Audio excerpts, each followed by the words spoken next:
On the 21st of November, Vanilla World of Warcraft launched in an official capacity for the 4th time. And personally, this is not my first rodeo with Vanilla WoW. It's probably the 10th time that I've played some form of fresh Vanilla World of Warcraft. Firstly, I played an Orc Shaman on Aries, then an Orc Hunter, then a Night Elf Warrior when Aries relaunched, a Gnome Warlock, a Human Rogue, an Undead Mage, but for this journey, I have decided to play a female Orc Warrior. I have always liked playing class to race to gender combos that are uncommon. Yes, the Orc male is pretty cool, but you don't see anywhere near as much female Orc Warriors, and I personally just love how the armor looks on this model and all the cool spins that she does when using special abilities. Now, Warrior is regarded as one of the most painful classes to level in Classic WoW, but I couldn't disagree more. This is one of those if you know moments, but I've always felt that leveling a warrior is the most satisfying class to level because gear upgrades always feel the most impactful on a warrior. Getting a new weapon is twice as exciting on a warrior than it is for any other class. And this is because of the mechanics behind rage generation. The more damage you deal, the more rage you generate, and therefore the more you can actually press buttons to deal damage and therefore generate even more rage, and so on and so forth. Yes, your sustainability is terrible on a warrior, but even low level you can optimize your character to deal a lot of damage, which is great fun, especially when you're doing sweeping strike cleaving and stuff like that in Scarlet Monastery, or one-shotting a squishy mage who has no stamina gear. Surprisingly, this time round there wasn't any issues logging into the game, and I was able to create my character, get my namesake, and log into the game. This is the aesthetic I went for. I kind of wanted to have an evil looking female Orc Warrior, so I went for a menacing face type, red eyes and black hair. The kind of warrior who would probably work as a mercenary for a powerful warlock or something. Straight away my screen was covered with thousands of orcs and trolls trying to accept a quest from the starting NPC. The Rested XP setup menu also appeared, which asks you which dungeons you want to do while leveling. This way it will add all the pre-quests to your questing route. That way, when you do your dungeons, you are never wasting time and always getting the most out of your dungeon runs. Rested XP are giving me an extra 15% discount code, by the way, if you use Metagoblin Fresh as the coupon code. And then I started the grueling task of trying to get out of the starting area. The iconic sight of groups of players camping spawns soon came into view, and this is the reason I use the add-on Codex Lite instead of Questy, because it shows precisely where all the spawn locations are, and in the starting area, for most of the quest mobs there are actually some spawns hidden away behind a hill or something. So I got by soloing some locations and joining groups when I could. The trick is, to smooth out a server launch, you really want to join at least a 3-man, preferably a 5-man, just to get yourself out of that starting area, and grinding your way just through all of the kill quests, probably leave the loot quests because they'll just take too long, and you want to get to level 4 so that you can start accepting quests in the next area. You definitely want to skip any quests that require you to kill a single named mob because they're just going to take ages. When I got to level 4 to begin quests in the next area, I practically had the whole open world to myself. Unfortunately though, I was Billy No Mates this time round. I always leave it way too late to try and get some buddies for leveling up with. And taking on a level 7 boar on a level 4 warrior is like taking on a raid boss.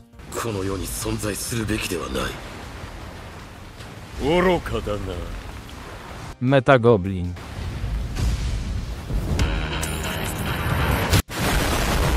Fortunately, Fonzus came to my rescue, who was watching the stream. If you don't know who Fonzus is, he's a really cool guy who has contributed massively to the Death Knight Theory Crafting Discord Ebb and Hold. If you're playing a Death Knight, especially in Cataclysm Classic, it's definitely the place you need to be, okay?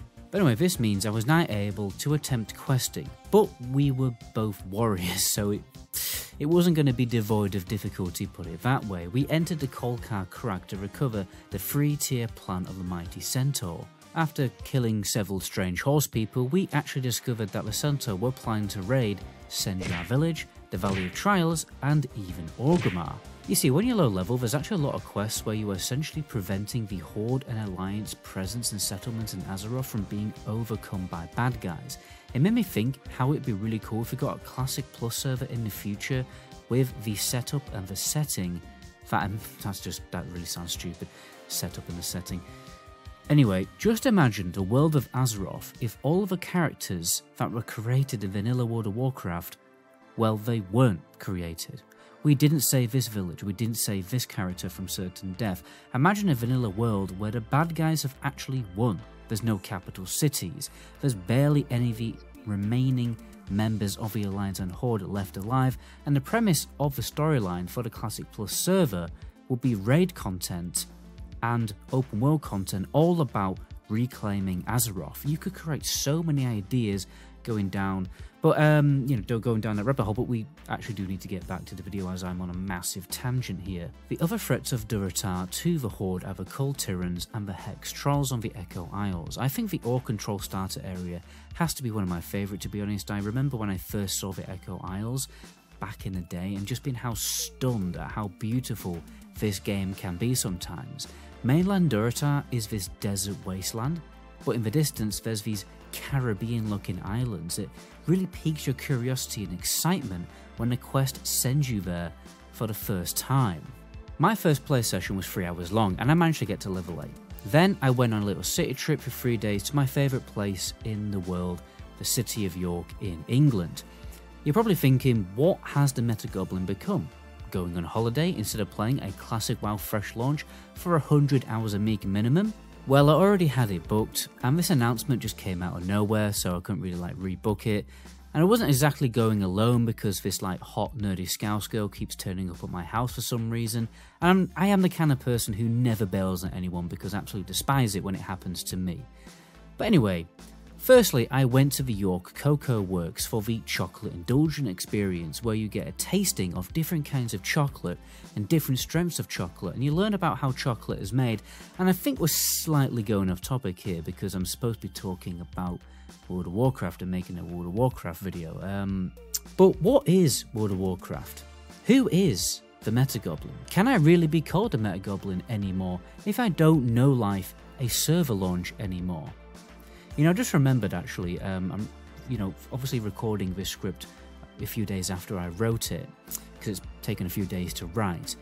I was high as a kite when I wrote this, so I may have to change things around a little bit. Well, you know what guys, it actually gets worse because I'm actually only I don't know what level I am, I need to quickly log into the game. So I'm level 35. I have only played once in the past couple of weeks probably. That's mostly because unfortunately we've had a little bit of a loss, well not a little bit, I don't know why I said it like that. We have had a loss in the family recently and that's taken up a lot of my time, and honestly I've just not had the motivation to play that much because of that. But it's also because I just don't care anymore. The secret to vanilla is to play the game how you want to and not how anybody else does. This time round personally, this is the most casual I've played the game, and from talking to people in-game and talking to people on stream, I really do get the sense that this time round there is a strong anti-tryhard sentiment in the community, and I think it's because we now understand why a big tryhard community in classic WoW just ruins the game. And now I'm starting to review the game, which I'm supposed to be leaving to do properly in another video, so maybe for once I should actually start making the video I'm supposed to be making. So this is my tutorial on how to make your first workbench in Minecraft. Right, enough of the jokes. When I returned to York, I returned to a much quieter World of Warcraft. This time I played the game a few days after... Wait, what am I trying to say here? Sorry, this is the first time that I played the game a few days after the launch, and I definitely understand why people do. Questing is so much more chill when you don't have hundreds and hundreds of people trying to pick up the same cactus apple. I feel like I'm enjoying leveling even more than usual this time around because I can just relax and chill in the process. I actually ended up doing quests in Mulgore, which I'd never normally think to do while playing an Orc, but the Rest XP guide led me to do that, and I trust a blue arrow. And you immediately notice how much faster it is to do some quests in Mulgore rather than struggling to do the Baron's quests straight away, because they're honestly a little too high level when you try and do Baron's quests at level 10. I also really like to optimize my dungeon run, so I always get over pre-quests for a dungeon, and I always like to challenge myself to do the Skull Rock quests. in this cave, the warlocks are void walkers, so for every pull it's like taking on 2 mobs, which is not great, obviously, when playing a warrior. Oh, and for some reason the quest mob is level 14, and you actually get this quest at about level 8 to 10, so it's mad if you think about it, but it is a fun challenge. But I made a priest buddy from the stream, and we absolutely smashed it, although this time round definitely has to be the longest that it took me to get the bloody quest item to drop. It took nearly half an hour, okay, for the lieutenant's insignia for the, hidden enemies quest chain. Let me know in the comment section if you've actually spent longer than half an hour doing this quest. Now this time round, I also wanted to focus on leveling professions, so I did do the work and focused on actually leveling my engineering and mining. I realised it was actually fairly easy to do this, because what I was just doing is buying ores off the auction house and smelting them and then reselling the bars for a profit. I've actually done this a lot, and a lot of different material flipping on the auction house this time around for this playthrough. And this is really fun because I'm making a lot more gold than I usually do while leveling. Yes, it takes a little bit of time, but you can never have too much gold, right? It's never a waste of time to make gold. And what it's also meant is that I've had the luxury to just buy really good items off the auction house, like really good blue weapons or pieces of gear or rings and necklaces, and I've had I can learn all the skills that I need, and I'm easily going to get my mount by level 40. I mean, today I logged in to 30 gold in my post box, and I'm only level 35. When I'd finally done the Regfire Chasm, I grabbed the Axe of Orgrimmar quest reward, so I finally didn't have to use a staff. I looked like some kind of shepherd from a school nativity play. When you're leveling on Horde, one inevitable place you're going to have to go is the Barrens, obviously. The zone is just too good, like you can level here from level 10 all the way to level 25. I went and attempted one of the most difficult quests, the Kolkar Invasion, but luckily there were some other adventurers on the same quest to help me defeat the warlord, Kromzar. There's actually quite a lot of cool quests in this area to go and kill all the centaur leaders and stuff like that, and if you actually listen to the quest text and stuff, it's pretty interesting. Anyway, this is where I finally met, well, I don't know why I said the word finally, that doesn't make sense, but this is where I met Dirty Pig. Dirty Pig! Dirty Pig! Oh, you can't see, my eyes are burning. A level 17 Tauran warrior. We both travelled to the north to finish up the Harpy quest, and after that we decided to stick together and explore the next zone, Stone Talon Mountains. We did the difficult escort in the Grim Totem camps and attempted to take on the spider boss, who is called Besselef, I believe. But this did not go well. I think we died at least 3 times in this spider's lair. It's a very difficult area because there isn't many places you can escape, and when you're running away you're probably going to pull more spiders, and the spiders obviously net you, or whatever you want to call it, web you and hold you in place. So yeah, it's a very difficult area, but luckily some other players turned up finally to help us take the boss down. Now me and Dirty Pig parted ways, and I began to prepare myself for Wailing Caverns by obtaining all of the quests, obviously. Maybe all of them, that doesn't make sense. Why am I saying maybe all of them? Sorry, men, women, and anything in between. Many of the quests are inside a secret cave above the instance. So what you have to do is you have to climb up the mountain behind it and then drop into the left eye of the cave. There's a really good quest here to get a pretty good bag early on. All you have to do is kill the mobs and get the deviate hides. I had to submit to playing as a tank in order to get groups, but to be honest it wasn't so bad. One thing I've noticed though, tanking on a warrior, you know, if you're just using a sword and a shield, low level, is pretty pointless and it's pretty painful. You never seem to just generate enough rage, nowhere near enough to hold aggro, especially when players have absolutely no patience these days and just cleave and AoE everything. I managed to snag 2 blue one-handed weapons, so I decided it was time to go dual wield, especially when I went for the Shadowfang Keep run. SFK is always worth running because it's your first chance to get a really good blue ring with strength and stamina on it. It's a guaranteed quest reward. I also noticed that, to be honest, tanking while dual wielding is way better. Now, one pretty cool quest I had never done before on the Horde side was the Den. Now, this is an elite zone inside a Druid Barrow Down, and many people skip it because the quest chain starts in Stone Talon, but it tells you to go all the way to Ashenvale. So, like, all of the time I've looked at that quest myself, to be honest, and been like, yeah, I'm not doing that. And you also have to defeat this pretty difficult boss in, you know, when you go to Ashenvale, because it has a few adds. It's pretty impossible to solo for most classes, but once you've got it, you can finally get the quest for the Den. I even had better gear at the time than the quest reward from the den, but I still wanted to go and do it just for the fun of doing it, because I'd never done it before. I definitely have absolutely no regrets. Regrets. This is now probably one of my new favourite vanilla quests because it actually required a little detective work. You couldn't just kill some mobs and run out. You had to kill specific mobs in order to get keys, and then you had to find the hidden objects to use the keys on. It was a pretty fun quest, and we did eventually get it smashed. I was around level 26 by the end of this quest, and it was around about the time I also discovered a couple of my old friends from school were playing Classic WoW this time round, as they didn't get to the first time round. You'll actually be surprised how many people I am hearing that from. So anyway, my mates Paul and Spunk Spray decided to do a good BFD run. This was a proper throwback to when we used to play WoW as kids. We used to create very interesting, topical and important conversation that would likely have gotten us expelled from school if our head teacher had listened to our TeamSpeak chat. After this run, I finally got the Outlaw Sabre, which is a great upgrade to go and start the Hillsbrad Foothills grind and finish off some quests in Stone Talon.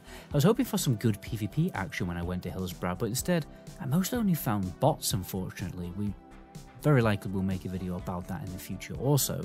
Although I did get into a pretty good duel with a warlock called Augusto, I managed to beat him, although he was like 4 levels above me and he literally popped every single cooldown, but it did cost me my life, as I managed to pull aggro on a zoo. And then he came back for revenge and totally owned me, but it was all good fun. When I got bored of Hillsbrad, I decided that I should be doing the Warrior quest to get Berserker Stance and the Brutal Armor quest chain.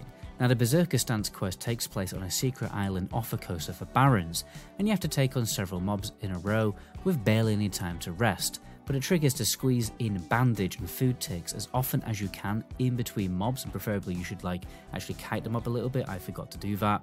And then you save all of your cooldowns for the last big guy called Big Will.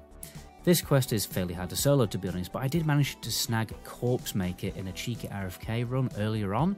I was actually rolling against 2 people as well, so I'm pretty chuffed about that. I actually still have this weapon now at level 36. Now at this point I had taken a few breaks from playing, so when it was time for me to do a Nomagon run, probably half the player base by then were getting close to level 60. This meant finding a group for Nomagon was difficult, especially as many people still don't know about the secret teleporter that takes you straight there, and it's just like one little simple quest, so you don't have to do the long run. Now tanking this dungeon was much more difficult, especially because I wasn't using a sword and shield. It did get pretty scary on a few of the pulls.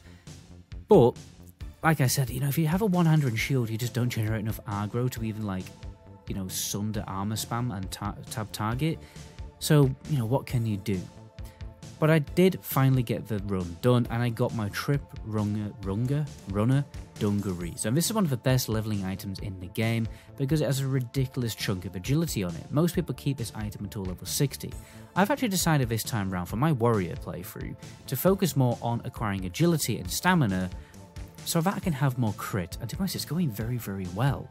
I recently respec'd to arms for sweeping strikes, and the damage is ridiculous for a low level character. I can't wait to finally, work on getting Whirlwind Axe to finish off my Scarlet Monastery grind, but that is another story for another video. Let me know if you like this video, and I'll continue this and make it a little bit of a series, maybe like another couple of episodes for my adventures to level 60. But anyway, my name is Metagoblin, and until my next video, ciao.